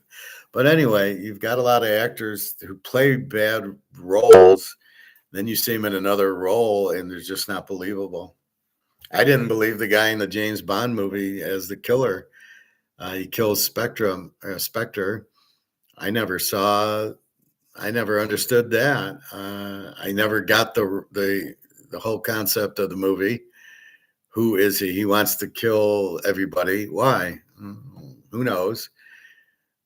And then you see him in this role, and you're going, well, I don't like the guy from the other movie. You killed James Bond. How am I going to like you? So it's really stupid. Um, anyway, Netflix does have all the every James Bond movie's on there. I never liked the Pierce Bronson ones. I won't watch those. Those are a waste of time. And then, so that's it. I'm getting real tired of Tubi with all the commercials and Pluto. I want to watch Total Recall. And okay, 6 commercials. All right, 5 minutes, 6 commercials. You're like, oh my God. Mission Impossible 5's on there, and it's the same thing. At least the last Mission Impossible is on Netflix. I can watch it without the commercials. So you almost got to keep Netflix because of the commercials. And they're starting to show better movies. I don't know why. What they're in with the NFL, they're going to make money with that. People are going to jump to Netflix to watch meaningless games. I don't get that. I'll never pay for a football game ever. Now, when I move, I should be able to get AT&T or Infinity or Xfinity or whatever it is, and maybe the games will be on that. We'll see. Because right now, Spectrum doesn't carry ESPN. Anyway, I'm looking forward to moving out. I was thinking about packing, and it's this table and the couch in my bed that I need help on. Everything else, the kitchen, there's the second bedroom with my cards, there's my bathrooms, there's my bedroom, which is all closed, which I'll just put in my car. There's really no packing up there. And that's it. I have stuff that's boxed that I can probably dump. And a lot of it's my baseball cards. I mean, that takes up so much room. And I'm trying to sort through good cards and bad cards. So if the cards are not good, I kind of get rid of them. And if they're good, then I put them in another box. So it's like I'm consolidating my boxes. How to move to Russia, I have no idea. I don't know how I can do that. Now, if Daria comes here and we move to Florida, I'll get a pod this time. I will not hire a moving company. That's never going to happen again. So if you're moving from state to state, use pods, period. Put your shit in it. Boom. Do not get a mover. The mover will fuck you over. Oh, there's not enough space, so you need to pay me $500 for more space. No. Not going to happen. Anyway, keep your gold and silver. It's the perfect retirement. It's the perfect. In other words, do you have a fear of the stock market crashing? Let's look at the stock market now. Do you have a fear of the market crashing? Let's see what your fears are. I feel like Scarecrow. Yes, Batman. What are your fears? Okay, so the market's up 286 to 46,000. Now it was 50,000, so it's gone down 4,000. Are you worried yet? So it's up a little bit. But with gold, you don't have to worry about it.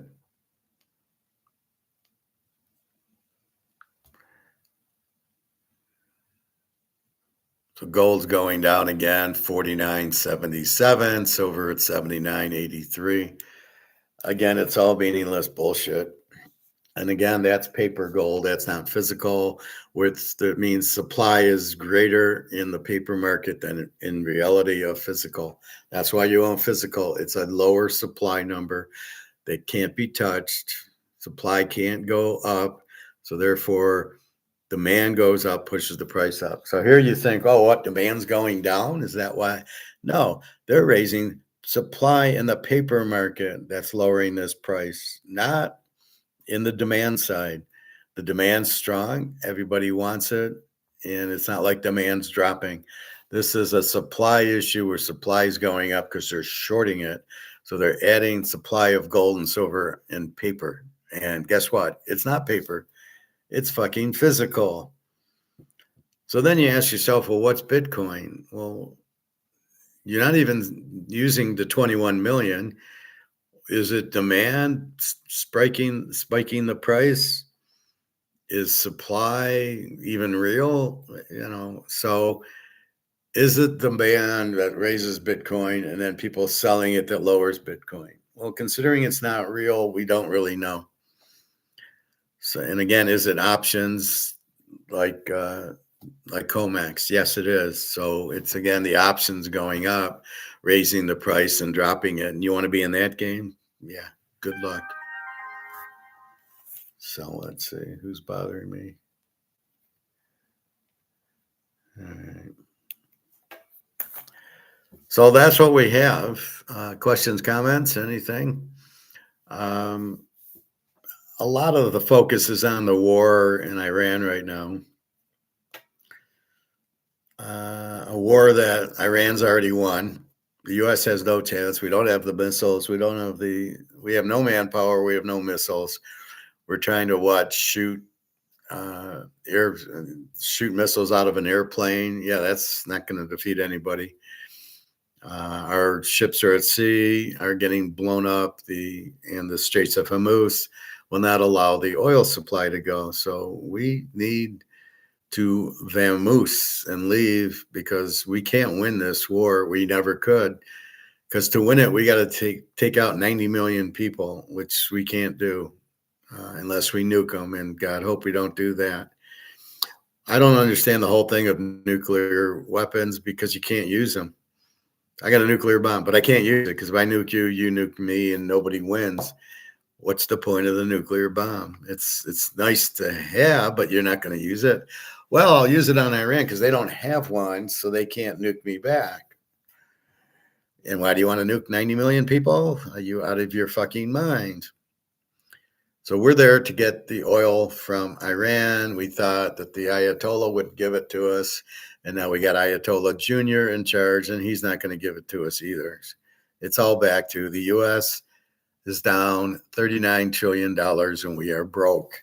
We can't pay it off. What do? Well, we better go find a bunch of gold because we're fucked. And there's no gold out there. So when you see comex dropping like this, it's obviously to buy gold and silver. There's no other reason. What's the benefit? The banks are making money. Oh, you mean the banks are making this shit? Is that what the banks are doing when they're shorting the gold? How about when they got to deliver and there is no gold and silver to deliver? So that's the biggest problem. The dollars are just phony. They're worthless. And what are you going to do? So don't worry when you see these paper prices of gold and silver versus the physical price. We always want this. We want this in silver. We want this in gold. And you don't know what those prices are. This price, I guarantee you, is not $80 for this ounce. It might be what the paper price of it is now. And you can certainly go to the store and they'll give you $80 for this. But the real price is much, much higher. 500-600 easy. The real gold price has got to be close to 15,000-20,000. The real physical price. The problem's getting to the physical market. And that's what we're waiting for. And with comex. And China's getting really pissed with this comex bullshit. So I think it's going down, but I think we're near the end of it. And we should get there. So don't oh my God, gold, silver's going, I better sell it. If anything, you should do that with the stock market. It's at 46,000. You should get out before it's 36,000.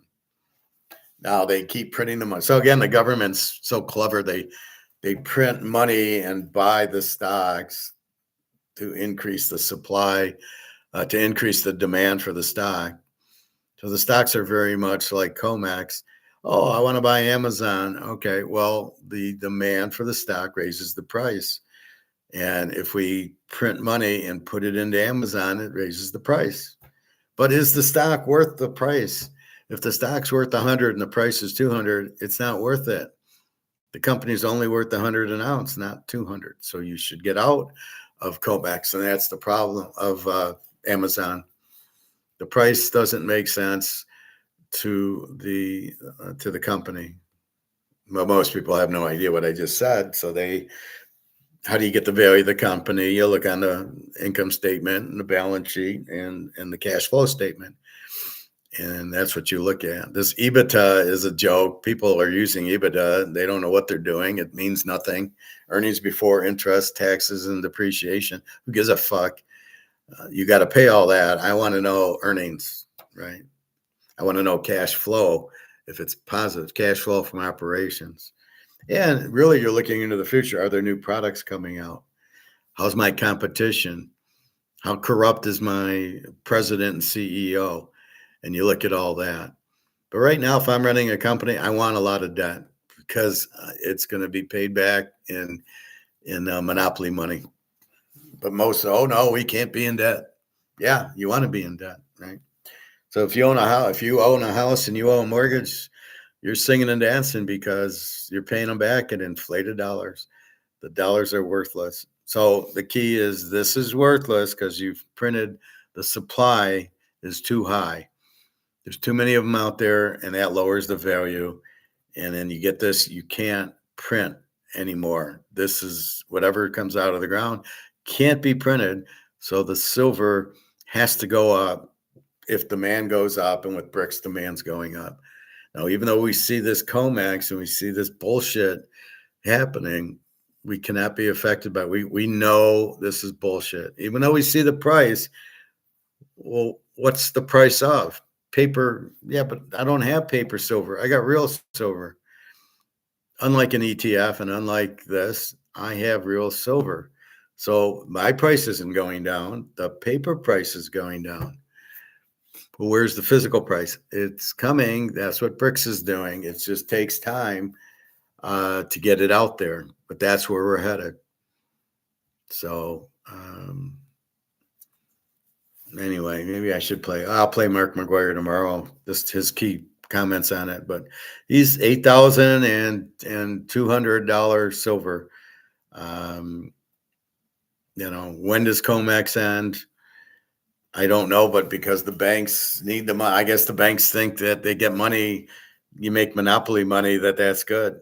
If I was working and got a if I got a paycheck, it immediately went into gold and silver. I'd pay my bills with fake dollars, and then I'd go into gold and silver. And everybody's going to be blindsided selling things, and everybody's selling things in this and not this are in trouble.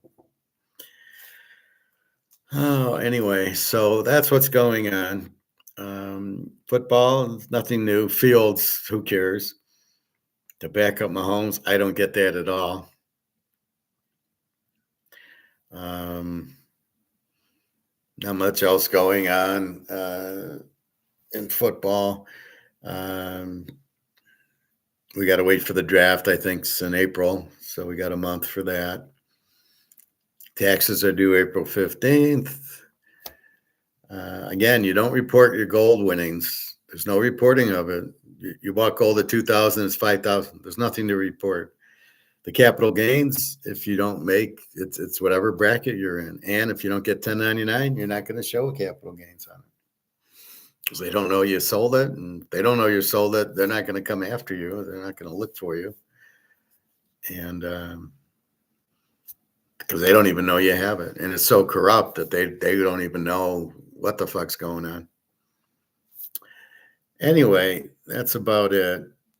So I had 4 companies come to me for this Ford health job, and I don't hear anything. That's why it's so frustrating. But anyway, I'm retired. I just let's get gold to 10,000 already and silver to 500, and then we won't have to worry about any of this shit. We know that's where it's headed.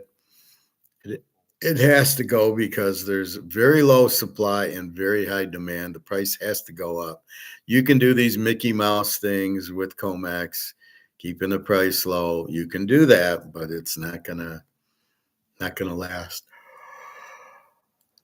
Eventually, the free market wins, and the low supply of physical gold and silver will win out, and the prices will go up. Not these paper bullshit extra supply of gold and silver that don't exist. Well, I'm doing an option, and gold went down because I added supply that isn't real to gold and silver. So just realize that when you see Comex drop like this, it's fake because there is no supply of gold and silver. It's 200,000 tons, of which most of it's already spoken for by BRICS, China, Russia, India. So what are they selling on Comex? Nothing. Paper claims that are meaningless because they don't have the physical gold to make the claim with, or the silver. So realize that it's got to break soon. Just be patient. It's like Egon always says, how long to fill the stadium? And it's 50 minutes. And after 45, it's only 7% full. And then the rest fills the last 5 minutes. And so we're at about 42 minutes with this gold and silver. It's coming, but we're waiting for that final 5 minutes when it really blows. And we're getting close to that. But it's the same thing. Comex blowing up. Well, we're at about 42 minutes. And then it's going to finally, they don't have the physical to deliver. Everybody realizes these are just paper claims, just like ETFs, and they'll all go out. And that's what you need to understand. So that's the point. Anything else? Questions, comments, John Z? So basketball, I college basketball, I don't know. Pros, I'm digging into a little bit more. I'm getting the feel of them. You can see your Z teams. They won 15, 16 games. You can see your A teams. Oklahoma, the Sooner Boomers, San Antonio, Boston's getting better. There's 3 or 4 real strong teams. And then you got a bunch of teams with 35 to 45 wins in there. The Knicks, Detroit, Cleveland, Phoenix, the Lakers. There's a bunch of decent teams. They're not good teams. They're just decent. And then you got your shit teams, and then trying to figure out, they're laying 20. Well, you got to be careful with that. It's still basketball. It's the easiest game in the world. You're just dribbling and shooting into a big basket. Nobody can play defense on you, or it's a foul. I mean, it's a real pathetic league. I watched about 5 minutes yesterday. I don't even remember which game it was, but it didn't last long. It was so boring. I watched about 5 minutes of the game that was on, and it was like 4:00. And it was on NBC or whatever. And I don't know, I think it was Oklahoma, Nebraska or something like that. And I watched about 5 minutes and I was ready to fall asleep. I go, this is the most boring game in the world. There's no magic in Bird. There's no play making. There's no alley-oops that would go, wow, that was a great play. There is no great plays. All you have is a bunch of idiots shooting 3-point shots, and 95% of them are misses. So that's really the key to it. So that's where you're at. And I turned on the golf. I was watching the TPC. I thought was more interesting. The TPC I could relate to more than basketball. It was so bad. Then I watched a little of the Big Ten tourney, and I turned that off. So there's a big problem. Basketball has lost all interest, all imagination. It's terrible. I'd rather watch golf. Well, the TPC. If it's not a major, I'm not. That's even more boring. Baseball is the most boring of all. So their problem is their sports are boring. There's no Mickey Mantle or Willie Mays in baseball. There's no Magic and Kareem and Bird in basketball. And football. Thank God we got Mahomes and Burrow. Some guy was reading the top 5 quarterbacks, and he says, Mahomes and Burrow and Stafford. And then he came up with Lamar, and I just almost drove off the road. Lamar is not a top 5 quarterback. He's not a top 20 quarterback. He shouldn't even be out there. He's not, he's a terrible quarterback. Jalen Hurts, no. He's a bottom 5. I think it was Josh Allen and Burrow and Mahomes and Stafford, and then Lamar was the 5th, and it should be Aaron Rodgers the 5th, and that was it.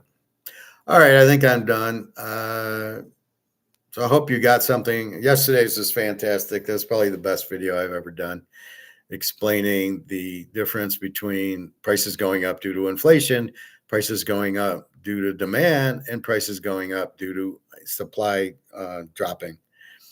So it's not always inflation that causes prices to go up, but everybody will say that. Oh, prices are, oh, inflation's up, the prices are up. No. If the price was due to demand in gold, it's not inflation. If the price is due to the supply of oil going down, it's not inflation. It's because the supply is down or the demand's up. It is not inflation. Only when the dollar drops is when it has it. Oh boy, spam. All right. I think I've had enough time for lunch. 10 to 1. We'll go to the pool later. And that's it. So have a good day, everybody. www.teaserking.com. I do get some emails if you want to email me there with questions, comments. And I think that's it. So happy Monday. It's always a tough day. It's cold out again here. The winds finally calmed down. We had 60-mile-an-hour winds Friday, and I blew my power.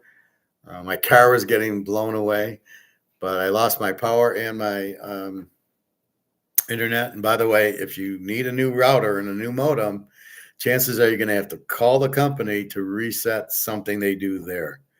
So it's not like you just plug it in and it works. You plug it in and then it won't work. And then you got to call the company to say, hey, oh, this was that. And they have all the records. They go, oh, well, let me reset something. And then you have it. So keep in mind, 99% of the time, you're going to have to, maybe it works, but if it doesn't, you got to call the company. Because mine, the modem was fine, but the router stayed red. And I knew I had plugged it in and unplugged it. And, I love that. Well, unplug it and reset it and plug it. And all I can say is we're not IT people yet. Companies don't know how to, there's no translator for the regular person who's not an IT guy. And this is a big problem. This would be a great business opportunity, is problem solve the IT into English so people can go on your website and go, oh, yeah, my cable's down. Oh, this is what it is in English, because we have no fucking idea, nor should we, to figure out what is going on with that. So that's definitely a huge problem. All right, I think that's it. Well, silver's back over 80, gold's 49.89. So gold's making its comeback, as did silver. So silver's got a lot of support at 80. Gold at 5,000. Again, we know gold's about 25,000 because you cannot increase the supply of this, but in comex, that's what they're doing. They're pushing all these contracts and options, creating a paper supply of gold and silver, which lowers the price. But it's impossible because there's not that much gold and silver around. There's 200,000 tons of gold. How the fuck do you do options for 1 million tons? What do you do? Where's the whole million coming from? Because the 200,000 tons is sitting in China and Russia and India and the rest of BRICS and our little bit here, probably Germany. It's already gone. There is no more physical out there. Maybe a ton left. I don't know. But so where are they getting all this gold to do these options with, and silver? There's no silver. They're for 8 years they're short. So where are they getting it all from to do this whole Ponzi scheme called comex? And that's really why are they allowing it? Well, because they're in charge of it. This is the problem when you don't have a division of orders. In other words, there should be a law against allowing the banks to do this when it's fake. We know it's fake, and most people don't understand it. They see this as the price. This is the paper price. 49.91 is the paper price of gold. The real physical price, if you have physical, is probably about 20,000. If this is 5,000 for paper, right? And there's no way this is a physical price. So don't even think that. Gold, silver 80.31 is not a physical price. This is not 80.31. This is probably 800. If that's 80, I'm timesing it by 10 because you're playing games with the supply of gold and silver. It's bullshit. Not working on me or us, not my class. We know what's going on. So just while you buy, this is the sale of the century. Just keep buying at this bullshit price, because eventually it's going to break, and then eventually we're going to get the real, physical price, the 200,000 ton gold price, and then it's what, 1,000,000 tons of silver, which keeps getting eaten up between the manufacturers and people like us who are getting out of dollars buying silver because it's so cheap. So I believe they're keeping the price down to buy it. It's the only thing that makes sense. Or they're just playing their little stupid games of options. And JP Morgan and some London bank are, I'm going to sell it and you're going to buy it. And as long as we don't ask for delivery, we're fine. And that game's long but over. So anyway, that's what's going on. All right. Well, have a good day then, and I will talk to you tomorrow. And off we go. All right. Hope you enjoyed it. But now you can explain comex. It's a Ponzi scheme. It's not real. The 1,000,000 tons of gold that they're trying to sell on their shorts doesn't exist. AKA, it's a fucking Ponzi scheme. And it really would piss you off if you didn't realize that. But because we realize that, it's a buyer's market on gold and silver. And it went up from 2000 to 5, but it's going to 10 to 20,000. And I know these guys say, well, it's overbought, it's going to go down. They're full of shit. They don't understand it. They don't know what supply and demand means. They just see that it went up, so it's got to come down, or because the dollar's going up, it's got to go down. The fuck does that have to do with anything? All right, just stay strong. This is so undervalued. It's ridiculous. Low supply, high demand means higher prices. That's gold and silver. All right, take care, everybody. Have a good day. I'll see you tomorrow.